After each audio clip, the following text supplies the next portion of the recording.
Hey everyone, welcome back to a whole brand new episode of Cosmic Crit. This is Patrick, and I am recording this intro a little early as I am preparing for my trip out to Gen Con, happening this week as you're hearing this episode. For those of you who can make it on Wednesday, July 31st in Indianapolis, at the Clatta Irish Bar, there will be a meetup for all Crittermanders starting at 9 p.m. If you want to meet me and swap Gen Con schedules, talk games, we'll have some table space there and a very friendly bar at which to wet our whistles. Cosmic Crit's going to pick up some appetizers for everyone, and we will have some free merch to hand out on a first-come, first-grab-bagged basis. Really, though, I'm super excited to get to meet up with fans of the show, people on the Discord, fans of Starfinder, maybe have a few rounds. If I imbibe enough, I think the lips will be loosened. Maybe some podcast secrets will slip out. Or maybe I'll just start talking about my upcoming Starfinder AP, Part 1 of Attack of the Swarm, Fate of the 5th.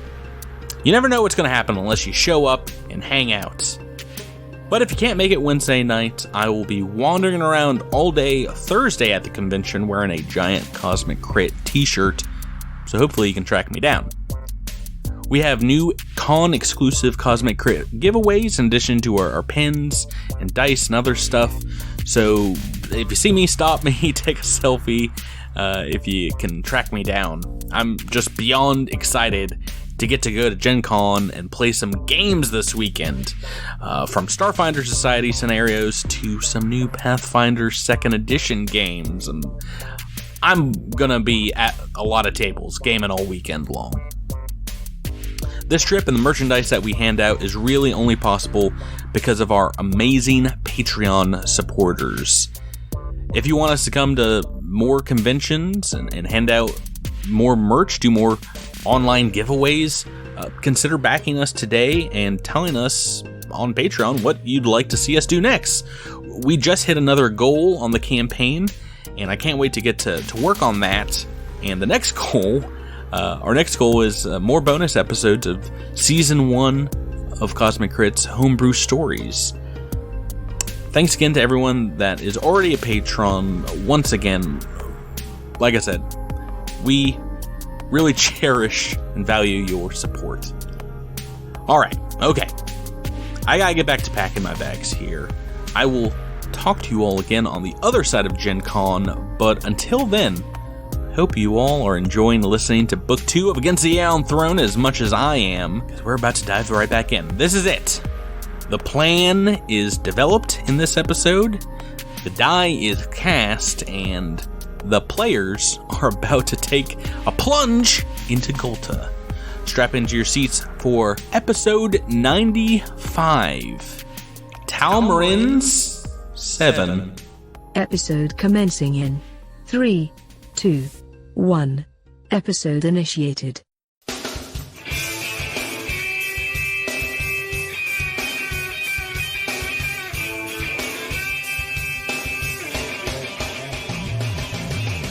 What I podcast, you gotta get it, put it in ya. Tyler steeps a little tea in a pot of hot water. Because this podcast is free, we are giving it away now. Every Monday for you all Crittermanders. Welcome back, Peppers, both Red Hots and Doctors alike. My name is Patrick, I'm your GM here on this journey. So we dream of cosmic critification. And sometimes I feel like I don't have a partner. But then I remember I have 5 of them in the form of 5 players and friends.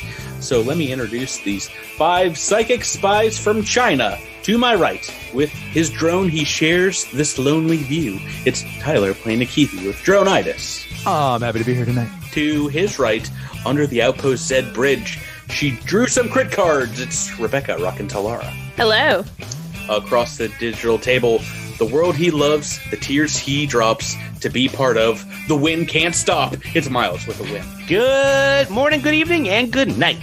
To his right, is he tricking dirty, or is that enemy's butt made to be missed? It's Jabert bringing Bum Puzzle. Hey, hey. And to my left, when he finds the missing piece of his mind, he's gonna give the Azlanti some of his good time. It's Drew running with gas. Hello. Hey, everybody. How are you guys doing? Welcome back to the podcast. Pretty good.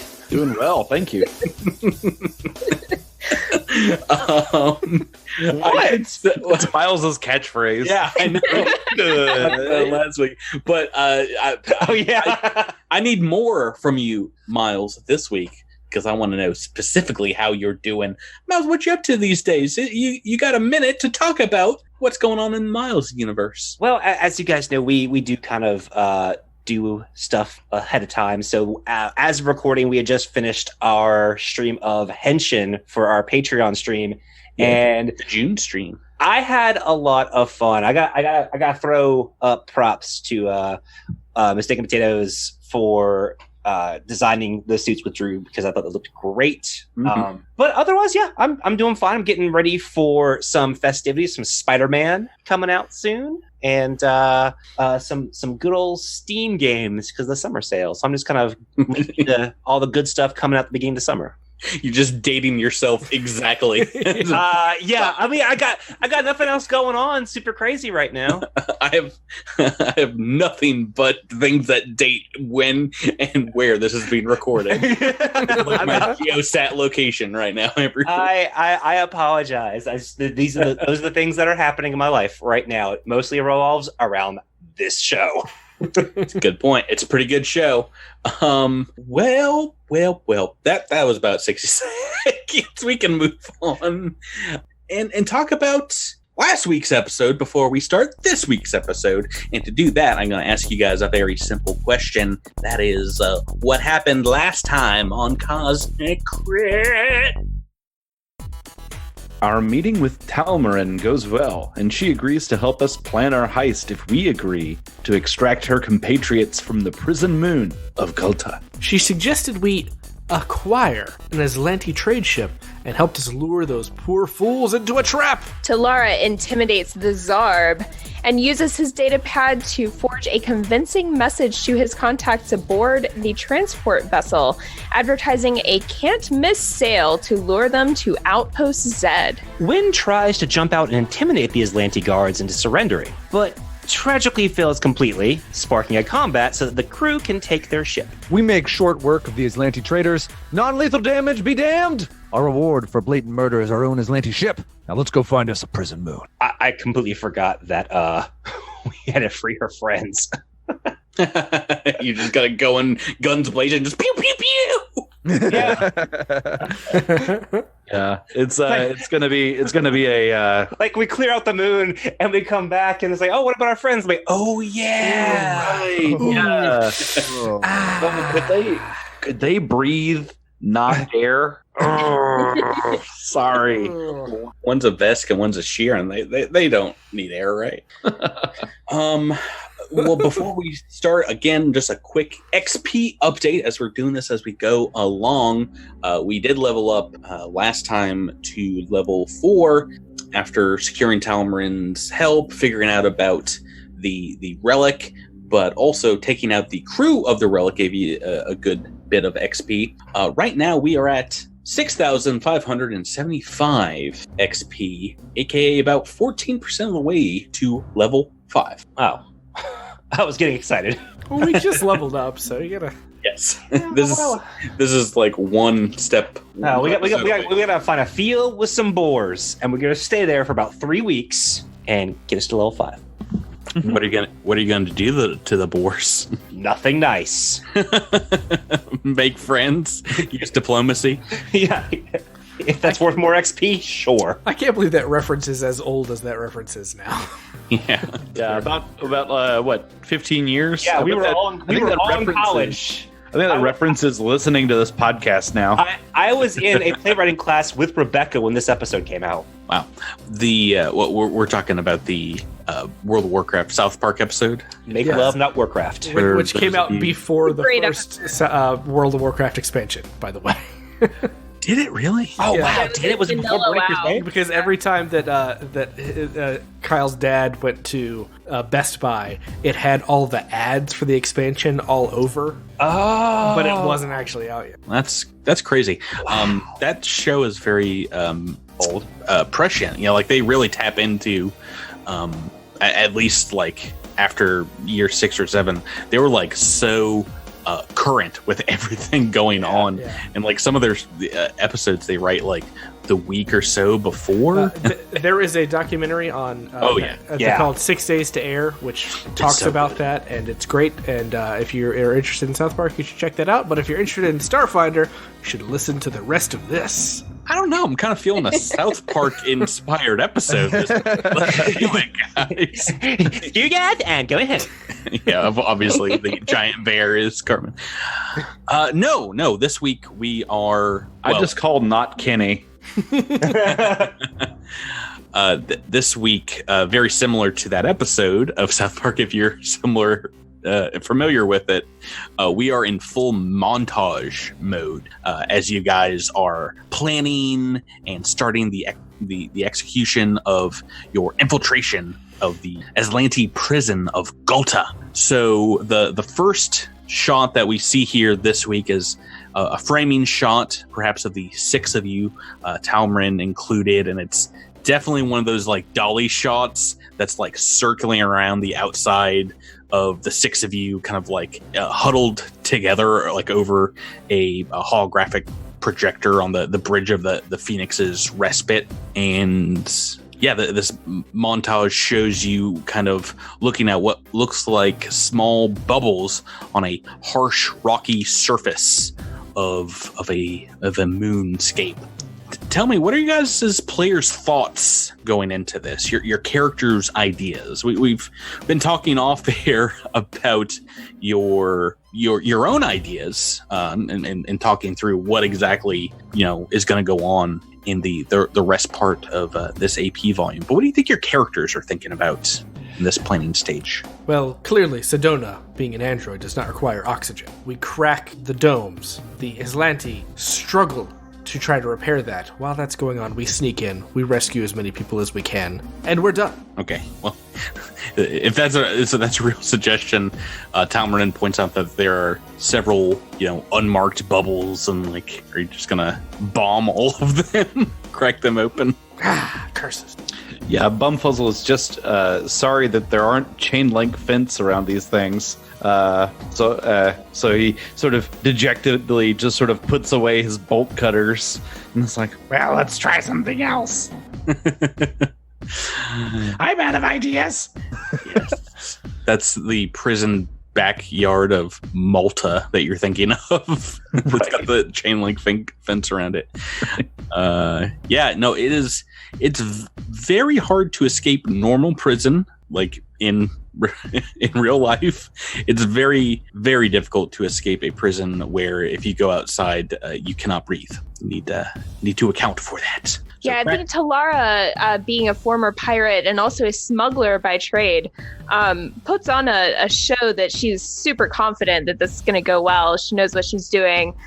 Deep down inside, I think she recognizes that the Azlanti prison is probably a little more challenging than some of the smuggling jobs she's done in the past, but hopefully that can come in handy to her as far as knowledge of how she might be able to get people in and out of this prison. So, yeah, you're not terribly sure, but you do have profession smuggler, correct? Yes.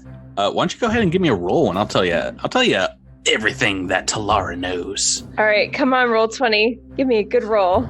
First roll. Give me like a natural 2 or something. Is it gonna betray you? Ooh. Oh, that's a 19. That's a 28 altogether. No betrayal. Yes.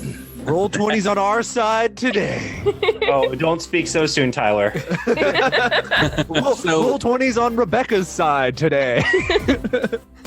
So, I won't speak for you, but has Talara ever broken into or out of a prison before? No, honestly, most of her smuggling has been of the technological weapon variety. Not so much humans and not so many prisons in her past, but more, smuggling things on ships and off of ships and Things like that. Maybe less tight security than a prison would have. Right.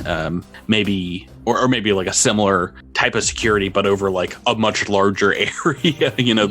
This prison's very, very compact. It being a self-contained atmosphere. So, yeah, taking a look at the schematics here and like just taking a peek, it doesn't seem like there's a lot of like many Azlanti structures, allowances for, say, a large creature, because they are very predominantly medium-sized as Azlanti humans. And things like that. But with your smuggling check, you still know a lot of probably the pitfalls that are going to be coming up against you. You can basically give everyone here a rundown on, creating a disguise, sticking with a plan, making, maybe some characters, some backgrounds or something to go along with it. Let's see here. You're pretty sure that you'll be able to utilize Bumfuzzle and Nikithi's skills fairly well in things like, the bloodline lockouts for like the prison cells will require engineering to get around.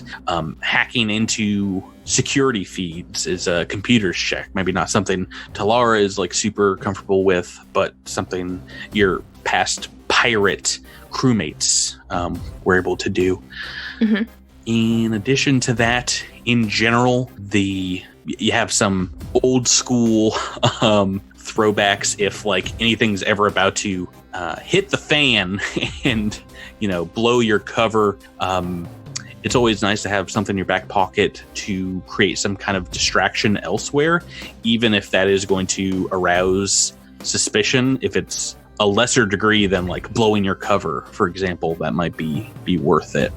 A major distraction is like what you described, like cracking a hole in the side of one of the bubbles would be pretty major.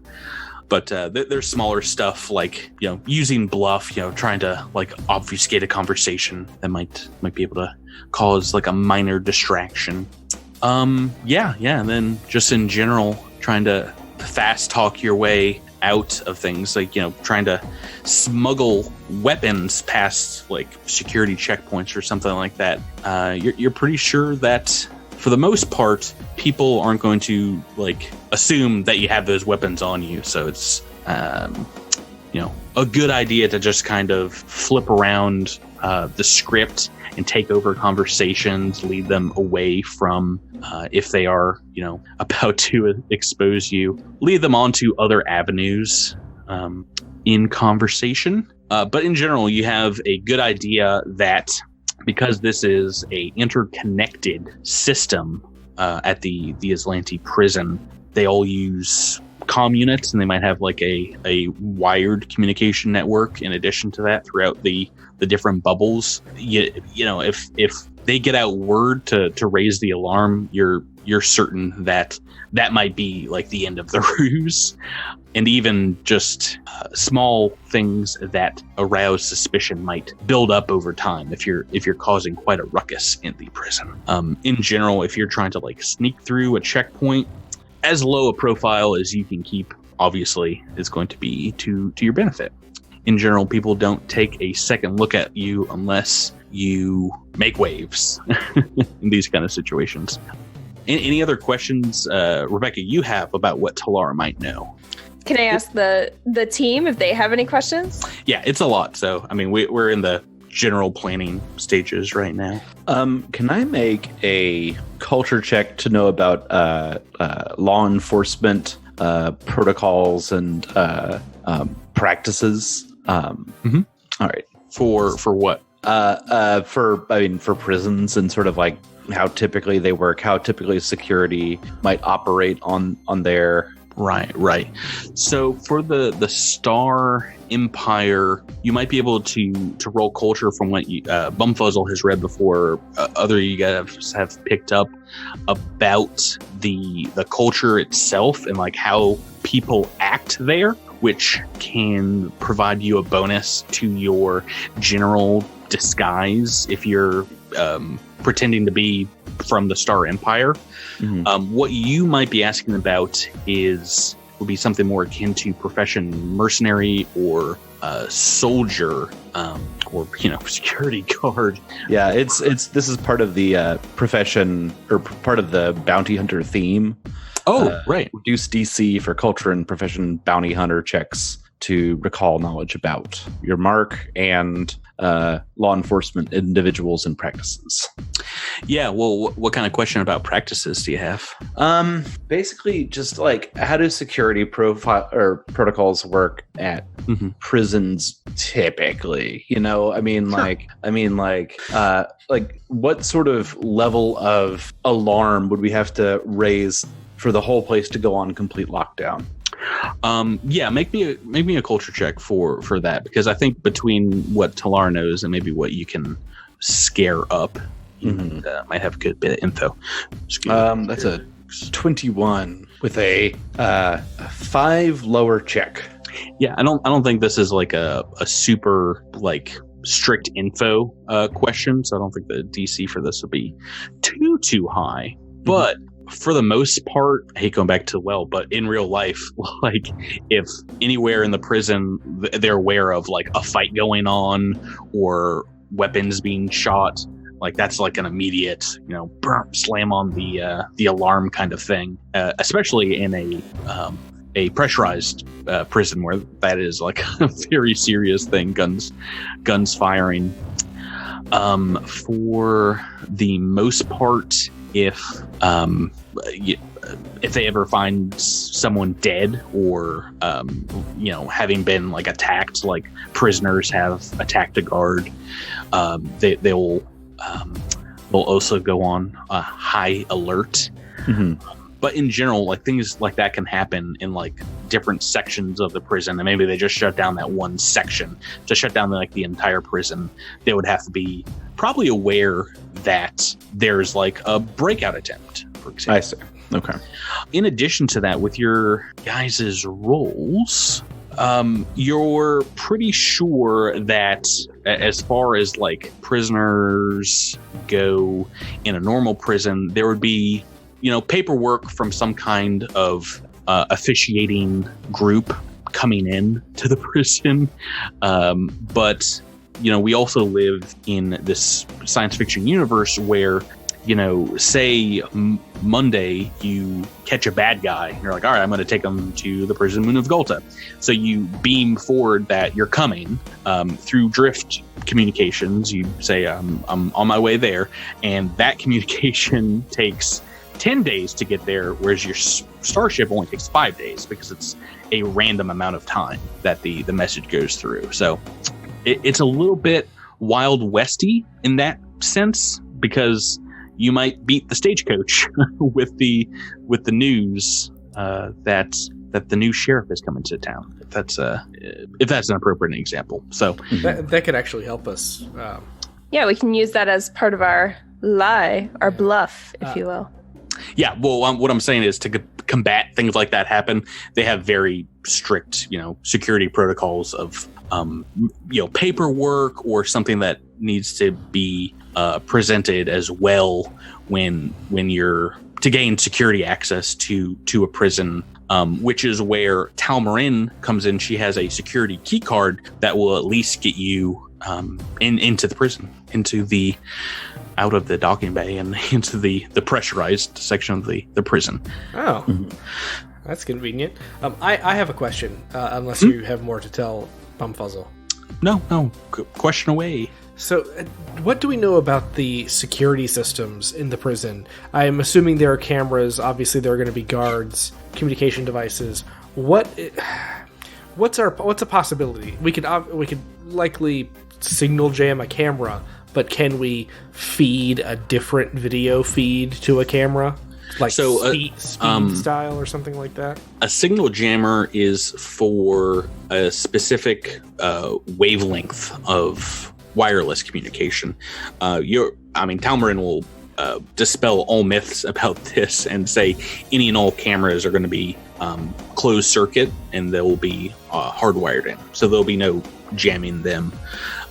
there will be communications within the prison, like the security system that a signal jammer will not work on. A signal jammer would stop a spacesuit's communication or a comm unit, something wireless. But as far as the cameras are concerned, like I said, from Talara's background, she has worked with people who have been able to loop feeds. So just it seems like there's nothing going on, or it's that scene where there's 5 guys sitting around a table playing poker, and then it's just slightly off being a perfect loop, whereas the chips in the middle disappear really quickly and then come back. So that is something that is within the realm of possibility. Okay. As well as just smashing a camera, but that is something that be hey, look, number 7's out. We gotta go investigate. So I have a thought for something we could use as a distraction that I want to run by people. I'm thinking about putting getting a tier 1 computer, a control module, a signal jammer, and a range 2 upgrade, which should be about 220 credits. And we can sort of just drop that somewhere in the facility, and at a range of 1 mile, trigger that to shut off any comm units in a 4-mile radius, which won't stop the cameras from working, but could sow a great deal of dissent and potentially draw security over to that location, and maybe out of our way. What do people think about that idea? That's inexpensive enough to try, even if it's not worth it. Talmrin says, if they suspect that there's an outside influence taking down communications, that will arouse some suspicion. Not enough to go on alert, but enough to where all of a sudden they have to dial in and ring everyone at their post on landlines to get communications back up for the most part. But if we happen I to have be a question. in place with the landline, Can we- Whoop. One at a time. Sorry. Yeah. I mean, this would be in a circumstance where we're To cause a minor distraction and get people get them to look over there when we're over here. Yes, you. What's your engineering bonus? It is pretty good. Let's see. I'm sitting at plus 14. Okay, so taking 10, you can rig up something with just a comm unit attached to a signal jammer that you could just park somewhere and trigger that with a move action to start immediately. Okay. But how long will it take for that to be noticed by them? It might not be something that's immediate, but it might be, if someone's trying to tattle on you, it might be a good way to stop them.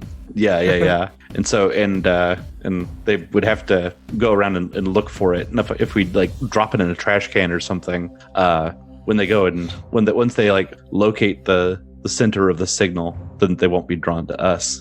So, Yeah. Could we plant it on a person that might be moving around? Yeah, they're not that small. A comm unit's like a cell phone. The signal jammer, I imagine, is it's light, but maybe a data pad size at the very least. Tape it to a cleaning droid, something like. Oh, that'd be the best if we can find a robot that's rolling around and just have it run around Like one of those little mouse droids from Star Wars. Right, it's just constantly moving around, and they're he's going over that way. Quick, everyone, follow me. Yeah. Awesome. Well, what we've talked a little bit about what your characters know. What do you guys know? What do you want to do?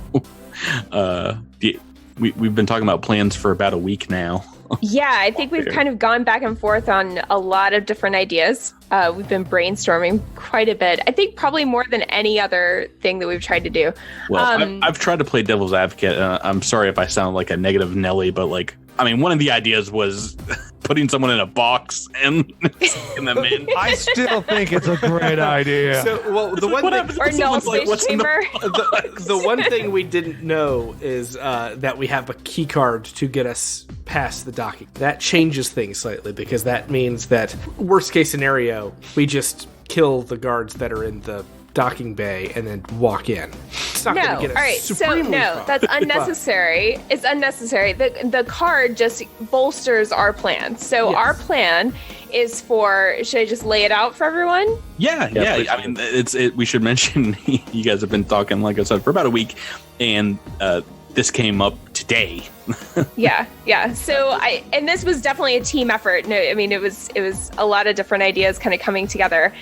So I think that the first order of business is actually getting into the prison and past the guards. So our plan is for Kaz and Talara to escort Bumfuzzle, Win, and Nikithi to the front gate. Talara will be impersonating Lieutenant Sharu, and Kaz will be dressed in Azlanti freebooter armor. I'm not sure about Bumfuzzle. Bumfuzzle and Win will definitely be acting like prisoners. So we're pretending that they're prisoners. Nikithi may be in a disguise and can join us as one of the Azlanti or whatever. But Talara will be impersonating Lieutenant Sharu, dressed in her battle gear. So her face will be covered with the Aeon Guard armor. Mm-hmm.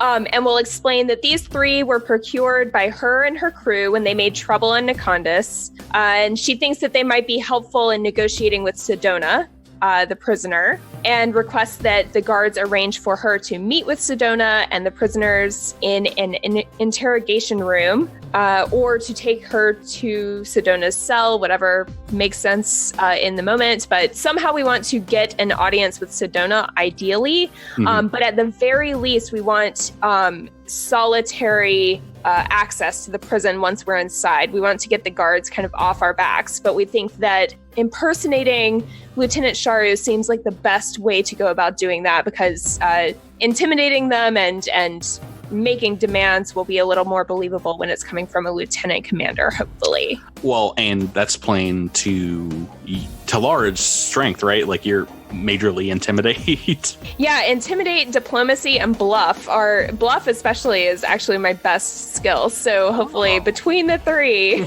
we'll be in decent shape. We'll see. Why didn't you take those Glimshar pirates for all they're worth? I know. I tried and failed. I have a rules question about this that I thought about after our last discussion. Mm-hmm. So if I'm wearing freebooter armor and Talara is wearing the Aeon Guard armor, Yeah. are we actually wearing those armors, or are we modifying our existing armor to look like that armor? So it's going to have to be the actual armor in this case. I don't like that at all. if you're using it to get a bonus to disguise. Now, otherwise, there are options to change things up while we're doing this. I talked to you guys off air about it, but Talmrin is, has been collecting stuff to like help at some point in the future break out her friends from prison, and so she's going to be able to hand those over to you. She gives, holds out a claw with 4 small vials and says, "These are magical serums that can slightly alter your appearance. Talara might be able to give you a nice tan, maybe make young Bumfuzzle here look like a small demented child of some sort." Inbreeding. Those Azlanti. Also, take these, and she's got 2 spell gems, and these are spell gems of Disguise Self, which can, it's like at the very least a plus 10 bonus to disguise checks, but reminds you, mind you that these are illusory spells, and if someone were to look closely and shake off the illusion, they shall realize the ruse. She mentions that other merchants in the Furnace District might have items. Were there other things that you guys wanted to purchase? Yeah, Nikithi's getting a personal upgrade. I can tell you that much. Oh, okay. Oh, I thought everyone got one at the end of book 1. Nah. All my book one money went into Itis, so it's Nikithi time now. Okay. It's little me time. Yeah. We talked about getting a vocal modulator. I'm sorry, just real quick. The upgrade does cost a little bit more purchasing it here. That's fine. I believe. Let me double check. Actually, did you notice if any of the merchants had it on their pool? Did you go back and take a look? Oh, great question. I did not. Let me look really quick. Yeah, I'm not sure if any of them did. don't- We might have to go back and talk to Glest. I'm warning you guys right now. Oh no. By the way, they sell. Was it Zarb who has this list of stuff? Mhm. They're selling battle dresses, which is interesting. Oh yeah, no. They've got a single Aeon Guard Troopers battle dress. Is that light armor or heavy armor? That's heavy. Heavy, but it's also very expensive. So, Well, it's 1650. 50. Although you guys have not used your 1,000 credit discount with the Zarb yet, Oh, that's a good point. true. right? Yeah. Yes, someone is selling a ability crystal. Ooh. I Who see. You didn't put who it was. It is above the Zarb's list. Mm-hmm. Maybe that was Glex. That might be Glex. Glest. Let's see. Glest. Apologies. Sorry. I think is actually a character we haven't really met yet, which is the small Stellafera. Oh that's yeah, what that was. yeah. That we had a brief exchange, but yes, I will buy the ability crystal Mark 1 off the Stellafera. Yeah. Oh, yeah. They actually have 2, so no markup on those. Almost everything else you can find here is a little more expensive. Did you guys want to buy a holoskin, because that Glest does have? I mean, I guess it depends if you want Nikithi to be a prisoner or an escort. Well, it could be useful for a lot of people. I feel like True. it multiple times in this thing, because I believe it uses a regular battery. Yeah, so it lasts for hours. Yeah, it can last for quite a while, and then you can replace the battery to use it again. So I think it's worth buying a holoskin. I'll pick up a holoskin. Okay. I mean, his prices are pretty exorbitant. They're marked up a good deal. A holoskin is 750 creds. Whoa, never mind. Can we? I mean, I can can we- build one. Yeah, I'm pretty sure I can just build one. It's Mark II, so you do have some time to get them EVs. Yeah, I mean, I think Bumfuzzle, you could probably build it too. It's a engineering. Yeah. Yeah. Yeah, So no, I could build it, but I mean, sorry, you said it's a Mark II? Are there different marks of Holo? Level 2. level 2. Okay. And he has 2 for sale. A couple of 2. He also has something called a Hollow Shroud, which is from Armory, but that is more like stationary camouflage. Not really going to help you sneak in unless you do it very slowly. Awesome. Any other items you guys want to purchase? Oh, I also forgot to mention Talmrin also has I believe 3 glamour fusions she can apply to weapons to make them look like other things. Have you thought about what you want to use those on? I think anyone who's posing as a prisoner, we need to use that on their weapons. Yeah. Those of us who are pretending to be Azlanti can keep our weapons out. Yeah, I think maybe put one of them on Wynn's trident or sword, just whichever one you want to have, and then we can make it look like an Azlanti gun, and then Talara can carry that. That's what I'm thinking. Yeah, we definitely want to make sure that none of our Pact World weaponry is visible, or if it is, that it's been glamored to look like a Aeon version, or I'm sorry, an Azlanti version. Things like a pistol you can keep in a holster if you want, and so long as you're not waving them out, those won't really give too much problems. What are we doing about the giant robot Akata that you have with So I'm kind of happy. So there are 2 ways to go about this, and this is the one I would like to do. So I think. Well, I guess it depends. We'll talk this out a little bit, but I can make Idis look. So I can make morphic skin for Idis, and so she can change her appearance to look like whatever 4-legged creature we want her to look like. So if like Nikithi obviously wouldn't know, he's not trained in culture, but someone who is trained in culture might be able to roll something. Maybe there are animals that the Azlanti use to train for battle, like war dogs or something like that. Or maybe there are just very popular pets. I mean, there's ways we can disguise her as well using morphic skin, where she doesn't have to make a disguise check or anything. She just literally is that thing. Tyler, I have an option for you. Oh, I don't know if. Okay, shoot. We're talking about how we're coming from Nakandis. She's not a Hobgar. Make She's her look like a not gonna- Hobgar. No, they would kill that No. immediately. They would just shoot it. They're tiny. Yeah, and that's the other thing is it's kind of hard because if we disguise Nikithi to look like an Azlanti, then maybe having him be like an Azlanti animal handler would make more sense. If he's a prisoner, then I don't want her to throw. Why would they take a drone? Right. Rebecca kind of had a answer for this, but it would just be weird. It would be weird for an Aeon guard to be like, "No, I kept this drone alive for some reason." So yeah, I think another thought that we'd had was maybe Idis is just sort of functioning as a sort of an autonomous stretcher, and maybe Bumfuzzle is unconscious when they bring him in. Is that something you want to do?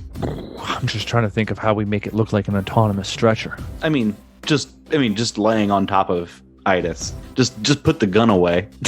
Just have her not open her mouth and show the gun.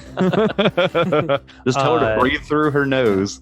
And I mean, could we just bluff and say that they had this drone, but we've already reprogrammed it? I mean, that's what I suggested on Discord earlier, is that, I mean, especially being Lieutenant Sharu, maybe it makes sense that she would have, kept this drone that is frankly unusual. I mean, it seems like they would recognize that it was an unusual, sort of unique piece of equipment and wouldn't necessarily throw it away if they were able to repurpose it. So imagining that she could reprogram it to serve the Azlanti instead of whoever it's serving right now. Should I interject here? And are you guys just, for security's sake, assuming that everyone in the prison knows Lieutenant Sharu? No, I don't think we're presuming that everyone knows her. I think that we're presuming that her rank is good enough to sort of throw around some weight. Yeah, and the whole purpose of the battle dress, I mean, one of the purposes is that it's supposed to be everyone kind of looks the same, and you recognize the rank by the dress. So even if you don't know Lieutenant Sharu in particular, you would certainly recognize her armor and would have some reverence for that. Yeah. Not to mention the rest of the Azlanti space may not know she's dead because we Exactly. Well, we're kind of banking on that. Yeah. Why would anyone know she's dead right now? Nobody made it off Nakandis alive, right? From the initial ground assault, and the Barazat went down too. So, but no, what I'm saying is, for the purposes of who Idis is walking with, if you want to disguise it just as like a mean-looking drone dog of some sort, you can, and just be like, this is for security purposes, I'm keeping this drone. Yeah. To help with. That's fine.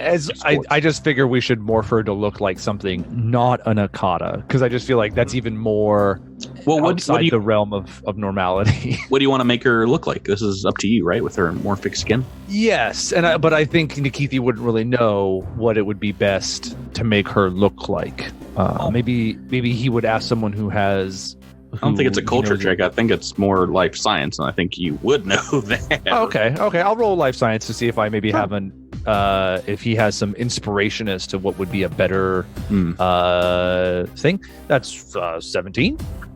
Yeah, I mean, if you are making it look like a drone that is more akin to an Azlanti animal, they have alien mastiff hounds that are in the very similar shape to Idis. Okay. Already. So it just looks like a mean metal dog. Maybe give it a green sheen, Azlanti green coloration to it. Yeah. Yeah. So she looks a lot more machine-like now, more robotic, even though she hasn't really changed too much. It's just changing her outer appearances. Yeah. And definitely some cool green and white colors on her, though. That looks good. So we've got Wynn's weapon glamored, right? Yeah, should we glamour it as an Azlanti weapon, or should we glamour it as some handcuffs or something that we would presumably be binding? It has to be the same bulk and roughly the same size. Thing. It's funny. Wynn's trident, it actually came from an Azlanti vessel. It's one That's of the a good point. It's one of the It's actually an Azlanti weapon. So yeah, it's actually one of the few weapons we might not have to glamour. It has Azlanti runes on it, but it's also very, very old. Yeah, it's Yeah, it may be But- suspicious. If someone does like walk up to it and be like, "What is this?" You can be like, "This is so and so, an ancient Azlanti weapon in my family," and Yeah, that would and not that's be- not a lie. Well, I guess in the family is a lie, but Yes. you know, if you explain what the weapon is, it would not be a lie. These runes say no bears allowed. So how did that? I didn't even think about that, but yeah, I guess you don't even have to glamour that one if you don't want to. Now, it works like a tactical pike, correct? I believe Kind of size wise, so it's about 2 bulk. So maybe something of a similar size. Is there other weapons you guys want to glamour? I do like the idea of glamoring a weapon, like a light weapon, to look like binders, like manacles. Yeah. Well, you've got a pistol, right? Is that light? Yeah, that's what I'm thinking. So we sort of like glamour this into looking like That's a good idea. a set of like just like heavy manacles that are on Bumfuzzle's wrists. Now, mind you, anyone touches your manacles, they immediately like realize they don't exist. So, is that something you want to do, or do you want to get like real manacles and try and trick them out? Yeah, maybe it might just be better to let like let's say Kaz carry my gun. I'm gonna need to carry something because I don't carry weapons typically. So Yeah, I am the weapon. yeah. I'll just give actually, my. I'll just give I'm gonna my need pistol 2 of to these to glamour my fists. and I'm going to. I'm gonna also give Kaz my engineering kit to hold on to. Okay. Would that need to be glamored, or do you think my that that's feet. just common enough that we could just carry it? So you are. Do you want to buy this other set of AG trooper, Angar trooper armor from Zarb, or do you want to? Right now, I believe Miles, you're wearing the armor from Lieutenant Sharu, correct? Correct.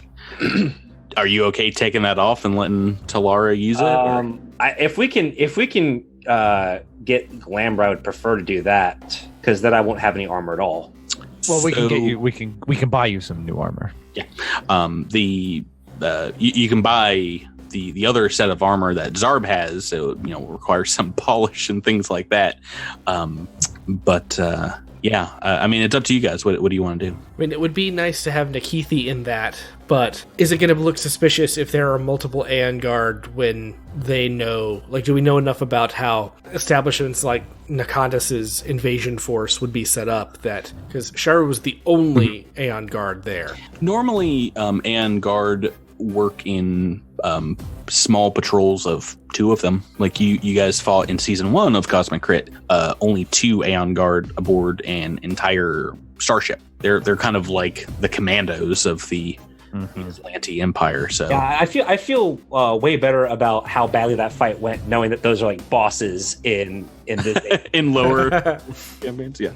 So honestly, if we get that armor, I would look to see to either 2 things: either to disguise Nikithi, or Kaz can wear heavy armor without taking penalties, except for the standard armor check. Yeah, but you're also the only person who can pass without. Yeah, that's armor. true. Like you don't need it. You're good. To Yeah, go no yours matter is what you less like. important. I mean, you can wear freebooter and pretend to be Azlanti and get away with it. None of the rest of us can do that. No helmet. Kaz, for some reason, No, but I guess require it. I guess what I'm saying is if we're escorting prisoners in and somebody sees through some kind of a disguise that we've got, Talara is going to have negatives because she's not rated for heavy armor. Nikithi's going to have negatives because he's not rated for heavy armor. Yeah. Granted, it's not going to matter as much for Nikithi because we have Itis. Let's talk about disguise in general because, I mean, it's kind of like the first time we've really used it to great effect here. If you guys are going to be pretending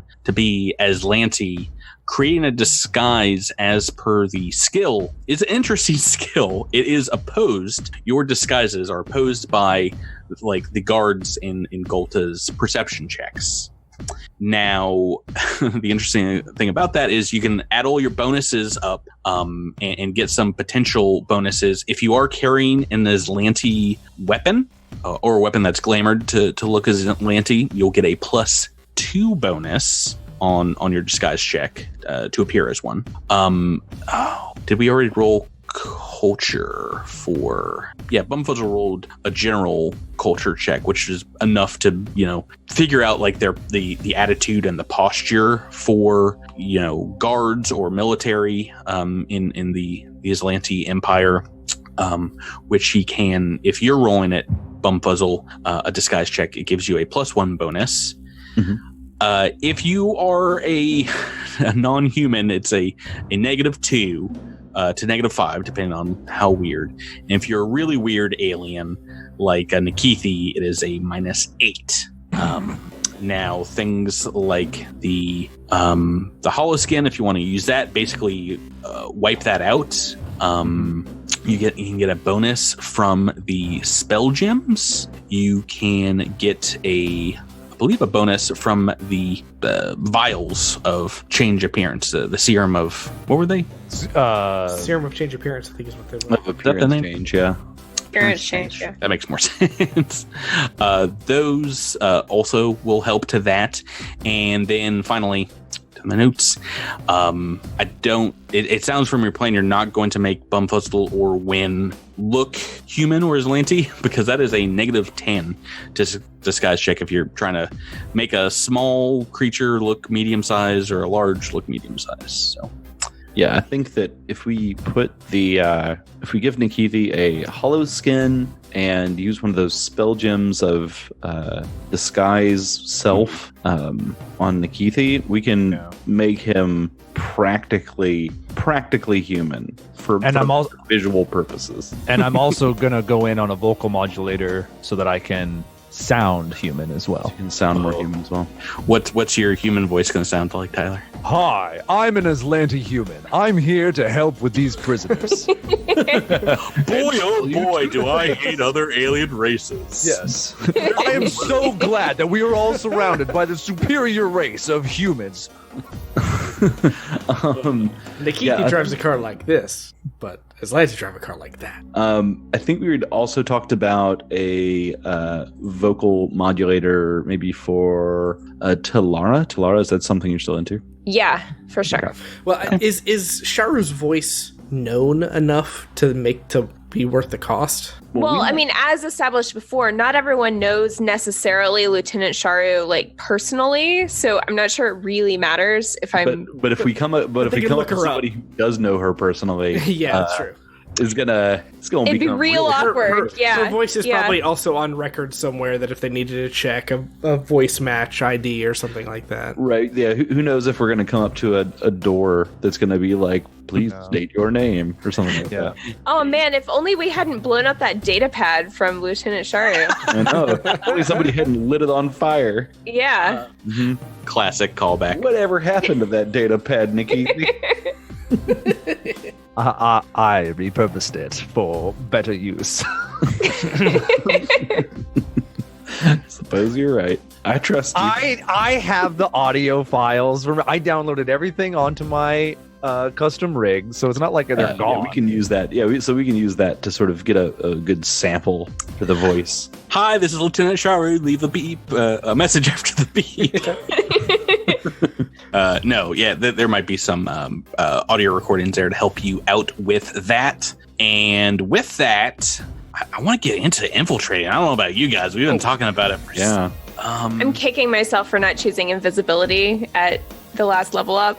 It was really dumb. Well, if I don't know if Nikithi can make it, but there is I believe glass skin is within our purchase value at this level, which spends a resolve point to become invisible. That's what Edros had towards the end of Dead Sons. Oh, I do have one question. So my skin has been changed to a different color, but of course, otherwise I look pretty much the same. Is it going to be an expectation, or do we anticipate that there would be an expectation that I would take my helmet off inside the prison? Or would it be the expectation, I mean, maybe this is a culture check, that Aeon guards just keep their helmets on? Like, is that normal? Yeah, so from what you've gathered, they do not take off their helmets when they are on duty. The Aeon Guard do not. Okay, great. So you don't even really need to use one of the serums to change. I mean, Right. it's up to you. You've got 4, so I guess it wouldn't hurt, but I mean, it's not totally necessary since they'll be covered up at all times. yeah. The whole Aeon Guard mystique is, very much like a stormtrooper. It's that you don't see that, the giant pimple growing on the soldier's face. They're intimidating. They've got a green mask with a big old Aeon slot in the forehead. But, I mean, A whole bunch of Pharasmas. Yeah, knowing our luck, we'll get there, and there will be like a long time childhood friend of Lieutenant Sharu's there, who's been stationed there. I mean, I guess we could make up a different lieutenant name, but that might be even riskier. I mean, at least Sharu is on the books as a real person. And again, We should definitely stick with Sharu. we should stick with Sharu because if they need to look up anything about orders, we have enough information about it that we could aid that with a bluff better. Well, Yeah, we could sort of sneak our way through that and BS our way through that. yeah, because I also just love that she's partially telling the truth. Like, we were on Nacondas, we did cause them problems. Yeah. Yeah. I mean, That's not lie. It's more of a what-if scenario where if they had won, what would have happened? Yeah. Like the more truth you can sort of blend into your lie, the better, right? Yeah. Right.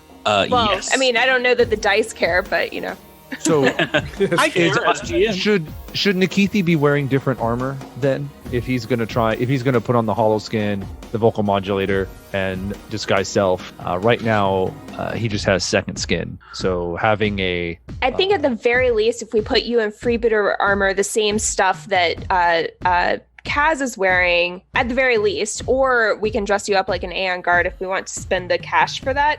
But actually having 2 in freebooter armor kind of goes with the Sharu tale because Sharu had two officers with her Yeah. at when we fought her. So I mean, it would really be closer to the truth to have 2 underlings with Lieutenant Sharu. But we also know that Aeon Guard typically operate in teams of 2, so that's not necessarily something we have to worry about.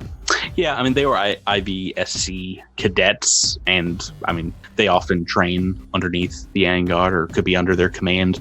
If you want to wear the armor, Tyler, like I said, having armor or weapons that look Azlanti give you a +2 bonus. So it's up to you. Yeah. Do we have a set of freebooter armor, or is that something I'd have to? We've got a set. We've got a set spare in our loot. Okay. Wow. Then I will change Nikithi into freebooter armor, and then all we have to do is figure out Wynn's armor situation. Do we have any heavy armor lying around that he can wear temporarily? I'm taking that as a no. Not No. Here's the problem that if we do that, we're going to have to alter any armor to make it fit him. That's not the problem. I mean, the problem is why is this prisoner in armor? Like Bumfuckle planning on not wearing armor, or I'm gonna wear like a flight suit, right? But you basic coverings to get for environmental protections. Can he wear your second skin for right now? I mean, it's better than nothing, right? Well, yeah, but Miles said he doesn't really want to do that. He would rather, yes, he can do that. He could wear my second skin for sure. Let the man speak, Miles. What do you want to do? I mean, if there's a way to do it without me having to redo everything with my armor, I would really prefer that. You can buy another set of AG from Zarb to modify yourself or give to Lara. Like I said, that is with the Zarb discount of yelling at him until he gives you 1,000 credits off. 650. And maybe we should just do the. It's really not bad. It's still like I think we may run into an issue where they're like, why is this bear still in armor? Well, and not just any armor, but Aeon. Azlanti armor. That's extra suspicious, right? Well, I mean, that could be why you captured him. Yeah, I was about to say it's like he killed an Aeon guard and took their armor because it's not, it doesn't look like it's not covering his entire body. It's like little bits and pieces, flayed open to provide cover to a large creature is how I imagined it, and mixed with other pieces.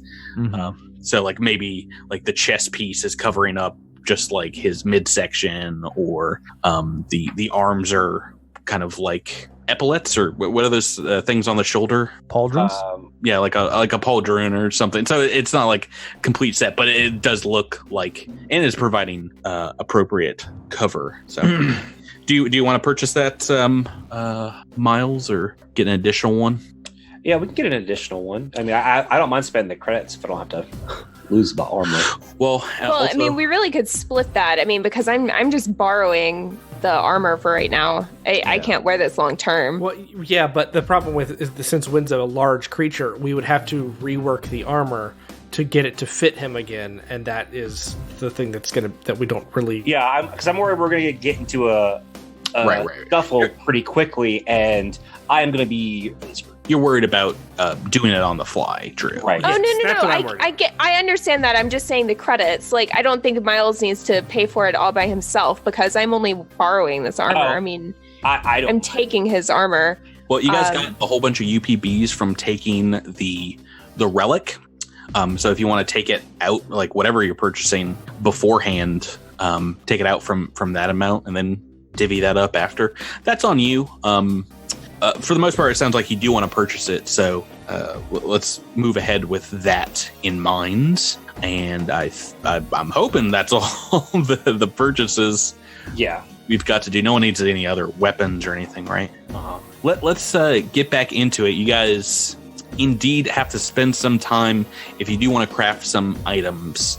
Getting the ship worked on, Hash Hachir, while you guys are planning, tells you that he has, part-time access to a private docking bay. A reptoid mechanic kind of friend of his works out of doing very hush-hush stuff, and you all can relocate the Phoenix's respite there, while you kind of get retrofitted to have Azlanti design elements on the Phoenix's respite, as well as you can use the relics bits and bobs to upgrade the vessel to level 4. Oh, cool. So yeah, machine shop here. You can craft anything you need. Maybe practice a little bit your disguise work before you head out. There's nothing like schematics of the prison, unfortunately. That kind of stuff is like no one's pulled those out of any computer system before.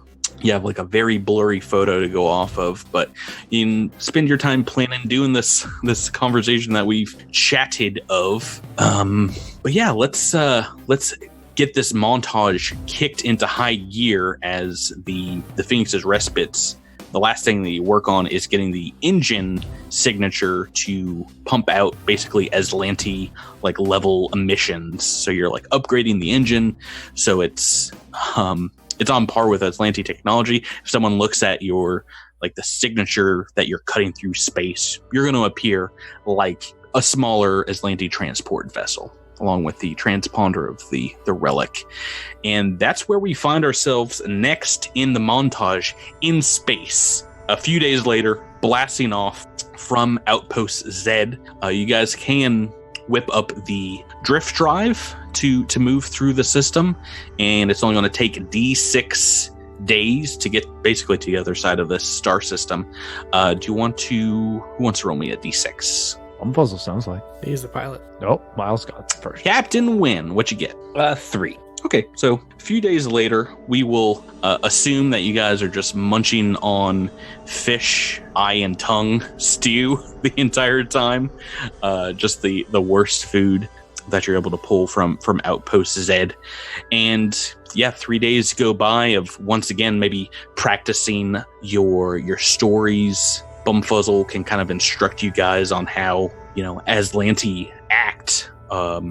Having seen firsthand on board the Drift Rider, them, muscle their way inside your vessel and demand that you turn over the ship to them and things like that. You've seen how they walk, how they talk, have a good amount of information about that. Wynn, do you want to make me a culture check as well? See if you've got some information about the Azlanti. Sure. It's a 19. So that the culture check I don't think is going to be enough, unfortunately. Then no, I know nothing. Well, you know a good deal, but not enough to impart a bonus there. What are your guys' bonuses to disguise? Mine's +9. Okay. I have a plus 7. Okay, so and you're going to be getting a +8 as well, or I mean a total of +8 Jabert for that. Does anybody else has disguise as a skill? Any ranks in it? No. Nope. No. Okay. So it sounds like Win and Bumfuzzle, it might be good that you're not disguising yourself because you're going to be helping disguise the other folks here. Okay. Laura, Kaz, and Nikithi. Now, one of you can roll and the other aid for all three. You don't roll these though, as per the skill. If you guys want to take a look at CRB, how often do we go back there for like the first time on disguise? I roll this disguise check in secret, and you don't get to know what I roll. For stuff like if you want Win to aid, you will know that is an automatic aid because he has +9.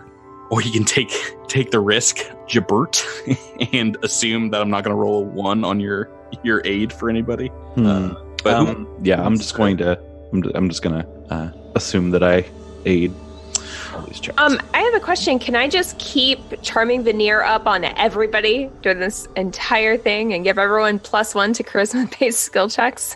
It lasts for 10 minutes per level. Is that correct? I think it's just 10 minutes. Okay. I mean, you can keep it up between 10-minute breaks, basically. If you're going to be like casting spells in front of guards, though, that's something that will require sleight of hand. Right. Is that a skill Talara's got? No. So who is using, as you guys are getting there on this third day, you're about to have Gulta in your sensors, who's using the gems of disguise self? I think we're just using the one on Nikithi, right? Yeah. Nikithi's got the gem. Okay. And then we'll just keep the other one around just for a refresh. And he'll flick on his vocal modulator at this point. Are they spelled gems or ampoules? Because gems have to be used by a caster, don't they? Yes, you would have to cast that. Right. But we don't want to use one on Talara at all. I mean, if she's completely covered by armor and a helmet, I don't know, your call, but... Yeah, I feel like Talara's the smuggler. She would know better, so... I don't know. Does Talara know better? Yeah. I don't know. It gives you a general +10 bonus for disguise, so unless someone else wants it or you want to keep it in reserve, I would say use it. I mean, it's probably worthwhile. I mean, Yeah, especially probably since so. disguise is not one of my skills. Okay, so I've got those used. Nikithi also has the hollow skin, which is basically negating all the negatives because of race or, different skin color and weird alien style.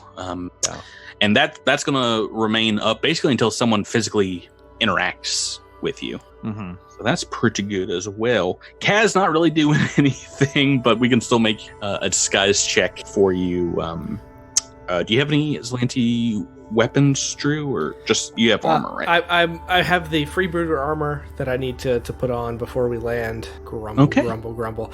And I was going to use carry Wynn's trident, but glamored to look like an Azlanti weapon. I thought I was carrying that. I thought it made more sense Yeah. for me to carry it. Never mind. Yeah. Kaz, I think the ancient Azlanti artifact belongs to the lieutenant, don't you think? Well, it's not going to look like private. but it's not going to look. But we were going to glamour it so that it didn't look like an ancient Azlanti artifact, that it looked like just a standard rifle or whatever, because it might have stood No, out. we did not glamour it because we No, decided it was an Azlanti artifact. There's no reason to glamour it. You've got Yeah. Bumfuzzle's gun, Kaz. Yeah. Are you guys putting any binders on a Bumfuzzle or a Win? Any manacles or ropes, tethers? Probably a good idea. I have a set of binders myself, so I will put those on. I'll go with Win. Mhm. Yeah, Wynn should get the binders and then maybe just use rope to tie up Bumfuzzle. What? What if you just said when I'm gonna the put bear binders on promised you? myself. Whoa, calm down. Talking over each other. Miles. Oh, no, never mind. Oh my god.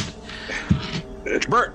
I said, oh, no, I'm going to put binders on myself. You're not going to tie me up in a rope. Oh, okay. I didn't know you had binders. I didn't know you had binders, bud. I have like 10 sets of binders. I'm like ready to bind people up. That's amazing. I bought them at the beginning of the campaign. I was like, I'm gonna tie some fools up. I'm gonna hog tie some Azlanti. I didn't think I was gonna tie myself up, so I'm just gonna make a quick sleight of hand to try to put them on myself, since no one else wants to put me in binders. All right, so you're good enough. You're actually putting yourself in binders. Yeah, and these are like zip ties, right? The ones that you guys have. Yeah. Cool. So those are fairly easy to if not break yourself out, have someone trident them open in the if need be. Excellent. I've got some notes down here. I'm gonna make some rolls in secrets. A feature of Roll20. I don't often use. I like rolling everything in front of you, but where it says in the rules. Roll secret, I like to take it. So I'm rolling 2d20. The first one's going to be an aid from a bum puzzle. The second one, the main roll for a win. First going to do Talara, who's got, by my notes here, plus 12 bonus. So, On disguise? yes. Is that on top of like a bum puzzle and wins, bonus, or is that total with their bonus?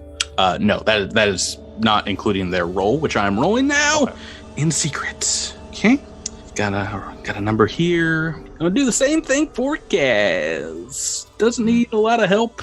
Got a little bit of a bonus here from being Azlanti. I need the Keithies to have all the help it can.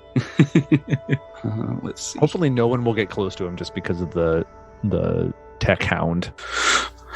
But we should say this, is also a disguise check to make you appear like specifically as Azlanti soldiers. So maybe there's maybe you don't have like the right haircut. Drew, these dice rolls will tell me if you do. I'm wearing a helmet. How can you even tell? It's not a full face helmet. Yeah, no. Well, like I said, I assume that these other folks are going to expect to see your faces if you're walking into the prison. A lot of light armor doesn't have like helmet. It's not like heavy armor, full metal, or full synthetic helmet. It's light armor. It's gonna be fine. My bluff is +0. My disguise is +0. But my diplomacy is +5. So this is gonna go great. Gonna go great. So when we get caught, maybe you can convince them not to kill us immediately. Great. So I've got the rolls. I've got them written down. This is mainly if things go very bad. I'm going to make some opposed checks here to start sneaking through you. But once again, if someone takes the time and perhaps touches Nikithi, that hollow-skin might go down. That's almost 8 points against your disguise right there. It's like, why are you slimy and smell like a slug? And then likewise for the disguise self, if for some reason that goes down, that's a +10 bonus out the window. Right. So, and as you guys get done, applying the disguises and getting ready, the computer starts beeping that you are indeed almost in orbit around Gulta. As you all begin your descent towards that side of the planet, in your sensors pop up the same image you've been staring at for like almost a week now. The series of dull gray domes, almost camouflaged against the gray rock and soil of this airless moon, connected by these very narrow corridors and spread out like a spider web over the surface of a massive crater on the moon of Gulta. Very, very dimly lit by a distant star. This is, I think I said like 6 planet out. It's very far away, orbiting one of these icy, rocky planets. The structure here is encircled by a series of docking bays, and you see a couple of small hatches that iris open and shut, and auxiliary landing bays, what looks like on like the inside kind of this honeycomb. Some only suitable for what look like very small shuttles, and some for larger starships.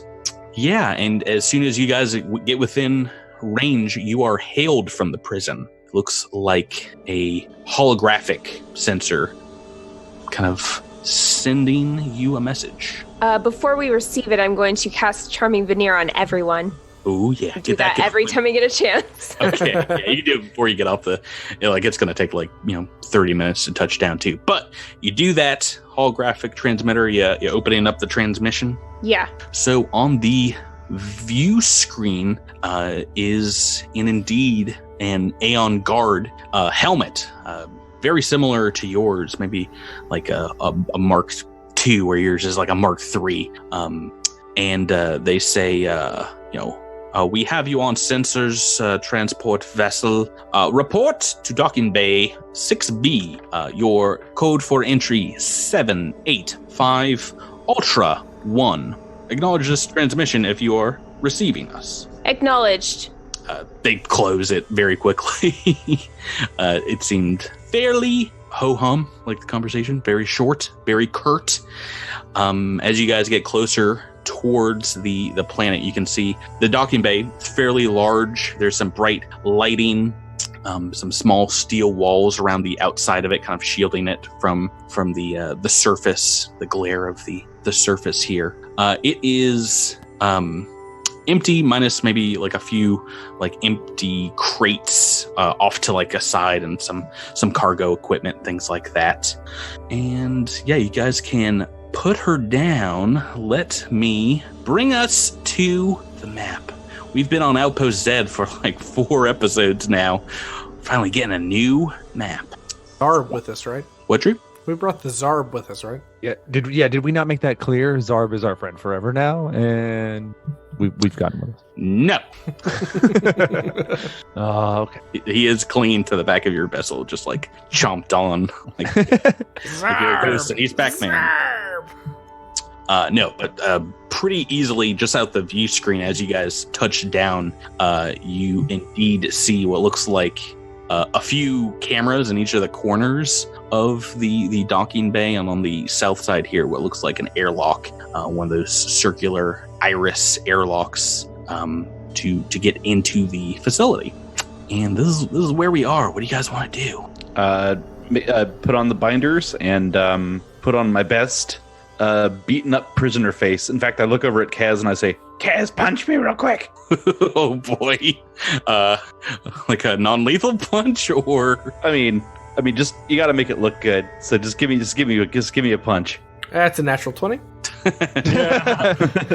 Jokes. Yeah, you can just strike him if he's not looking to get hit. Or are you just looking like for some love taps, or you want some damage here? Like I need a bloodied lip. So okay. So you can do a non-lethal strike, which is D3 plus your strength, Drew. What's your strength these days? Oh wait, that's 3d3. Excuse me. That's 3d4s. Yeah, don't kill Bumfuzzle, please. Yeah. Oh, I didn't do it right. Let me take another one. My strength mod is 0, so okay, that's fine. I'll just take a couple points of damage here. that's a 1. Okay. So all right, great. You got it. All right. Just make sure you take your helmet off first. Just a little love tap. Right. So Talara is getting into character and says, "Silence, prisoners," and also cast Charming Veneer on everybody. I actually love you guys. I want to tell anyone. You get a comm unit, kind of crackle to life in the ship's computer, saying, "Prepare for inspection." There seems to be what looks like in armor and helmet a Azlanti guard outside the ship, who's kind of like looking it over. Okay. Like, do we know? Do they mean inspect? Like, just do a walkthrough of the entire ship, or inspect us? What do you think they mean? I feel like they mean the entire ship. Can I make a check to see which one they mean? Yeah, sure. Law enforcement procedures. Is the docking bay law enforcement? It's a prison, so I feel like it's all law enforcement. Everything's law enforcement. Yeah, I mean, at the very least, someone should probably reply to them. You are in a docking bay where they like get transport of goods and things like that. So yeah, Talara would step forward and introduce herself. I'm Lieutenant. Oh, I'm sorry. Walking out of your ship. Yeah, I'm walking out of the ship. Sure. And you've activated your voice mic. Yeah, of course. That's why I don't sound like Talara. I'm not all sarcastic and stuff. Let's hear your Sharu.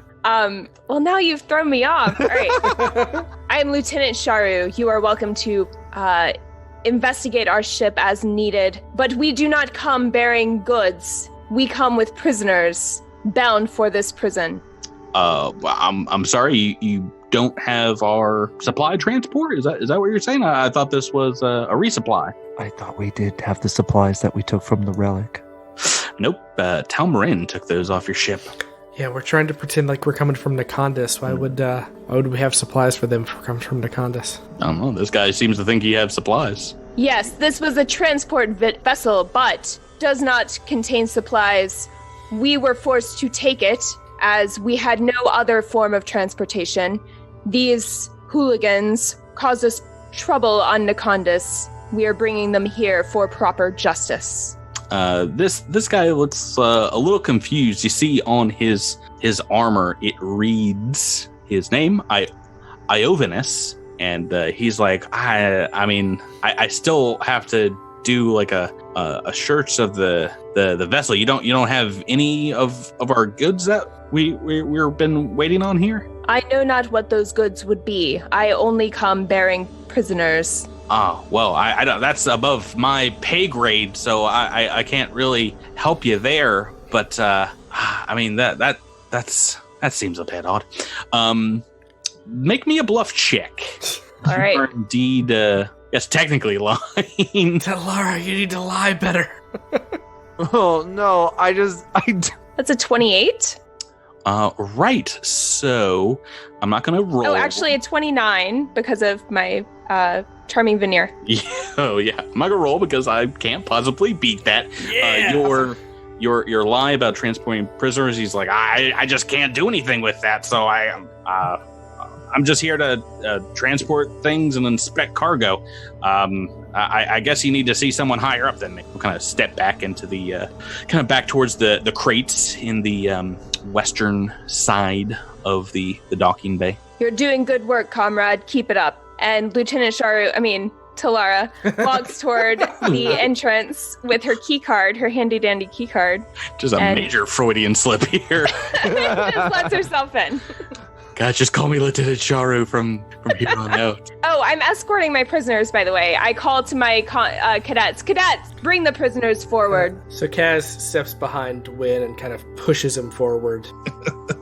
What's your guys' marching order? You gotta make it look good. Yeah, I figure Lusharo should be up front. Nikithi will flank her with Idis, and then our two prisoners, and then Kaz in the back. Actually, maybe you should be in the back, Nikithi. I'm way happier being in the back. Yes, let's do that. Let's swap.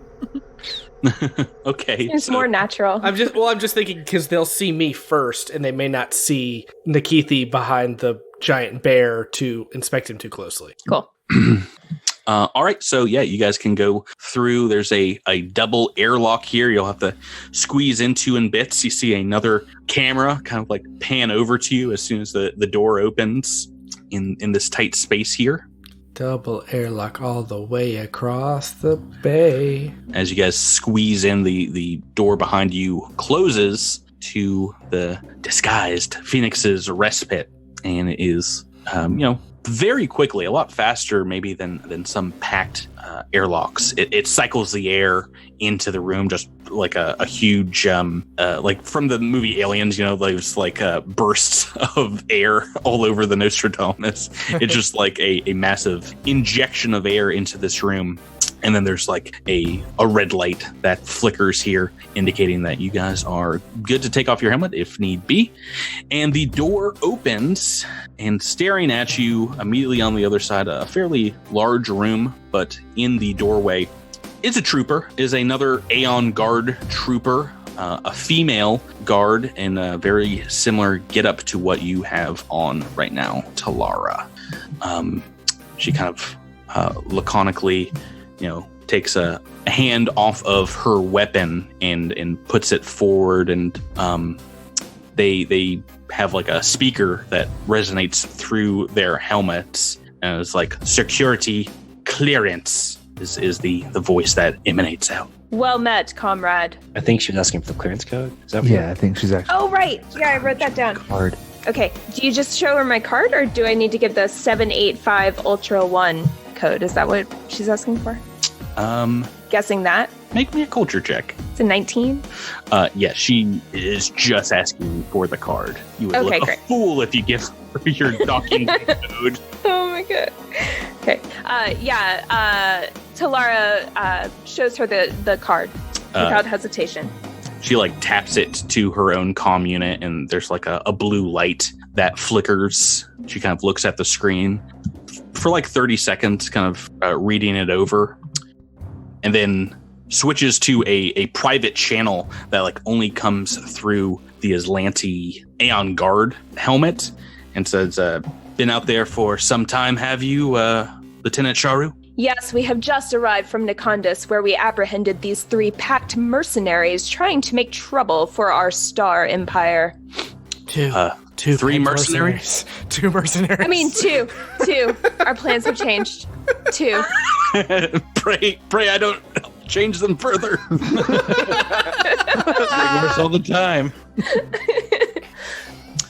She kind of looks in the airlock and steps back and allows you all to step forward, and then gives the giant blue bear wearing, her comrades like armor on top. You're still wearing that, right? Yeah. Maybe. Yeah, did Wynn get to hear that conversation between the two of them? No, this is private chat time. But as you step forward, she does say directly to Talara again, and it's like, a big one, eh? Got yourself quite a haul. Indeed. Do you see how silly our armor looks on him? It's part of the reason I want to punish him. Excellent. And next, I'm going to start juggling. See, I have brought this giant tricycle. And spinning plates. Is there anything else you want to say to her? She kind of is ready to wave you through. No. Get while they get I this don't think so. Yeah. If she doesn't want more information, I'm not going to give it to her. She gives you, an Azlanti salute. It's like a fist. She pounds against her right arm or left shoulder, and not any kind of salute from real life history, but is like definitely like a raised fist, kind of crushing the Azlanti's enemies. Talara responds in kind. Right. So you guys can continue down this hallway from the docking bay. It's almost like 100 feet down before you reach a kind of entryway for the first of the many bubbles that make up this section of the prison. You see, another camera here facing down the opposite end of this corridor. And as you open the door here, Hold on, before we open the door, can we have Wynn kind of block the hallway here, and let's hack this security camera and loop the footage, potentially? Should we not? Is there a reason we shouldn't? It's up to you if you want to try. There is, nobody that can really see you here. Now, doing this, who's going to try and hack it? I think that would have to be Nikithi, since he is the most. Do we want to do this yet? Like we're if we think it's unnecessary here in the hallway, we're kind of doing good right now. We're in like we got out of the docking bay, which is the thing that we worried about for a week. Yeah, that's fine. No, we can keep going. I was just I saw an opening. It seems like it'd be easy to do here, but if we don't think it's necessary, we the can problem move is on. if we loop this footage, is it going to matter to anything? Well, actually, instead of besides just looping the footage, I was wondering, Patrick, if I were to tinker with this one, because like we have a moment here where nobody sees us, we feel pretty comfortable. If I tinker with this a little bit here, would that give me kind of a bonus later on if I were to try to have to tinker with a different one? At the very least, I will tell you what the DC is, or if you succeed, what the DC is. So I would put Wynn in the hallway, blocking the view of the other camera across the way, just in case. Right. So that one, it is a pretty good distance away, so probably nothing that one would see of here. But if you want to try and get wind to block this camera, moving up and like kind of out of the way of it, will require a stealth check from Nikithi. Keithy, what's stealth like these days? Never mind. Then we're just moving on. Well, no. Do you guys want to try it here?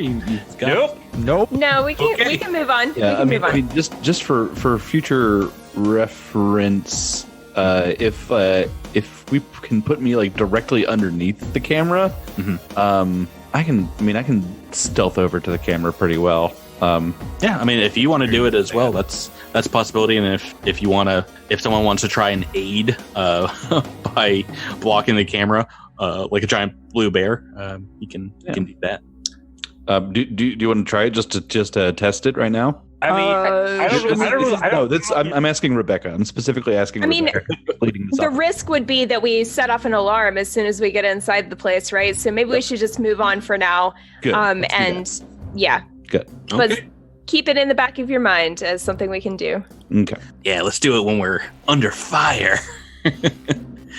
So open up the next area here. Move, Goblin.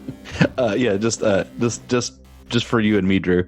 I'm gonna be. Do you want me in front of you or do you want me to behind you? I feel that's a great question. I don't know the answer. I would say have him behind you. Keep me in front so you can be like pushing me forward. Yeah, that's what I'm thinking. That's a good idea. That's what I So like whenever you move forward, I'll just move into the spot in front of you. Right. So into this next room, you see a small lobby. To the north, what looks like a desk with a Azlanti guard behind it. This room, there's rows of very uncomfortable looking chairs lining cold metallic walls. A large desk up here to the north with a simple door behind it. And there's also a door here leading to the east, marked in Azlanti, personnel only. Are you guys heading up to the Azlanti here? Yeah, I will. I don't know. Personnel only. We can walk over there. Feel like we can get some stuff. Oh, That's a bad word. Again, let's press our luck. So yeah, that door is technically out of view of the camera that is right over the Azlanti's desk. There are a couple of doors behind the guard. And one in Azlanti is marked visitation room, and the one to the north is also marked prisoner intake. Talar, I'm guessing you're going up to the guard here. Yes. This guard, and I'll blow this up. This is what the guards here look like. They're wearing green armor. It actually kind of looks fantasy like armor, and because they do have a cape as well. But on his armor is his name. It says Ludalulius. Ludalulius. oh my gosh! Please put that in a chat somewhere. Loe, Yeah. The Azlanti names are something Terrible. else. Yeah. Ludilius. Come on, guys. Ludilius. Ludilius? Yeah, they're Okay. Romance. Ludilius. I didn't research his Azlanti names before season 2, but that's clearly Ludilius. His friends call him Luda. Yeah, as you walk up to him to see, he's got like a computer like kind of hardwired into the desk. Looks you over, gives you an Azlanti salute, and says, "Lieutenant, welcome to Gulta. How can I be of assistance?" Well met, comrade. We have just arrived from Nikondis and apprehended these 2 prisoners, whom I think might come in handy in negotiations with the prisoner Cedona. You know of her? Cedona? I'm sorry, it does not ring a bell. Are these compatriots? Cedona is the android that has been giving us so much trouble. There's a fairly blank expression on their face. They apologize. They seem ignorant. I assure you the upper management of this facility are definitely aware of Cedona and her importance to negotiations, or her importance to our mission as the Star Empire. I seek to negotiate with her or further our interrogations, if you will, with the help of these prisoners as leverage, let's say. Oh. Where might I find an interrogation room in which I can conduct such interrogations? Oh, I'm sorry that I will not be able to help you with that. I'm just here to send you to the right department. You say you have prisoners plural? 2. Oh, okay. Well, I'm sorry. We were given no notification. We've not made accommodations. Cell block J is nearly full. I believe there is only a single chamber left for prisoners here. Perhaps we can route one of them to a different wing of the prison. Yes, eventually, but I think we have time for that. First, I need to seek audience with Cedona. As I said, prisoners like that, you're going to have to talk to the warden. Perhaps that is above my clearance. He does some like typing in his computer and is like, there is no Cedona here. I'm sorry, did you say it was an android? It is an android. Right, so maybe it's not held with the general population. But yeah, no record of a Cedona that I can see. But yes, no, I can try and help you here. 2 prisoners. Oh boy. Go ahead and well, it's up to you. How do you want to deal with this guy? You can try and bluff him here, where you can berate, and it does seem you're going down the route of perhaps saying it is above his clearance level. That would be you can intimidate him if you'd like. Yeah, I'll pull rank and intimidate. Yeah, I should mention, because he asked for like paperwork. He has like no notification of a prisoner transfer, so he's grasping at straws here on how to admit a giant bear and a small goblin. Yeah, I think Talara would pull rank and say something like, how dare you question a superior officer? Oh, intimidate. Oh dear. That's a 14? 15 with charming veneer, right? 15? 15? That's a bad one. Hang on. Let me see if I can assist, because I have intimidate. Yeah, he's like about ready to like get on his comm unit. I can. Did I use my Well, reroll? I mean- Seriously? No, but well, see, if can Win even assist because he's a prisoner right now? Oh, I would No. not have him assist No. whatsoever. No. That would be more. That would make it worse, I think. Yes. Yeah. So I mean, I have a +6 to intimidate, so it's possible that I could help and stay in character. Yeah. Oh, dice don't fail me now. Dice Oh my fail God. me. Say. Maybe. If it makes you feel better, that would still not be enough, Drew.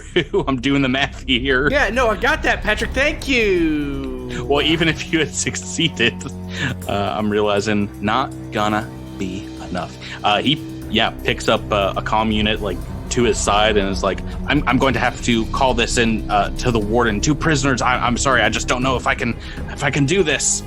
Dials in and says very clearly, kind of locking gaze with you, Rebecca. Yes, hello. I need some help here at the front desk. Is the warden available? Could you please tell her that to be continued? Oh my God. Come on. Nail biter! Nail biter! Week. Oh yeah, so easy to get your way into this prison. You're stopped at the front door. So I mean, this Third is front door. a setback, but it's not too bad. Yeah, no, I mean, there's nothing to suggest anything necessarily weird yet to these. We people. are doing something unusual, but if the warden, this guy's just, it's like I said, this guy's just a nobody. But the warden might know of what kind of more about this android Cedona, and it might click with them a little bit better, despite how unorthodox everything is. Meanwhile, I think Kaz is going to direct everybody else over here to this door that we haven't gone into, that have cameras around it. Oh my God. And then there'll be 5 guys who shoot you dead and we can move on. Drew, there's nothing stopping you from doing it yourself. Next week, though, because we're done playing for tonight, there is, you guys can see how much of the map we've been through so far. There is a lot more to this map. It is as large as the Outpost Z map. Lots of things to discover. And you guys have options. We'll talk about them next week as we get back into the prison moon of Gulta. Oh, I'm excited. Yeah, no, you guys have laid some great plans, and I'm not gonna lie, there's multiple ways for them to go wrong. It says in this AP, they've only got beds for one prisoner. We got a hink in the plan. We'll see how you deal with it next time. That's gonna do it for us, everyone. Thanks. Pew, pew, pew, pew, pew. Thanks, you folks, for playing with me. Thank you. Everyone listening, thanks for showing up this week. You're not going to want to miss next week because it gets wackier from here. And have a great week. Have a great week. Have a good week. Bye. See you next time. Dun, dun.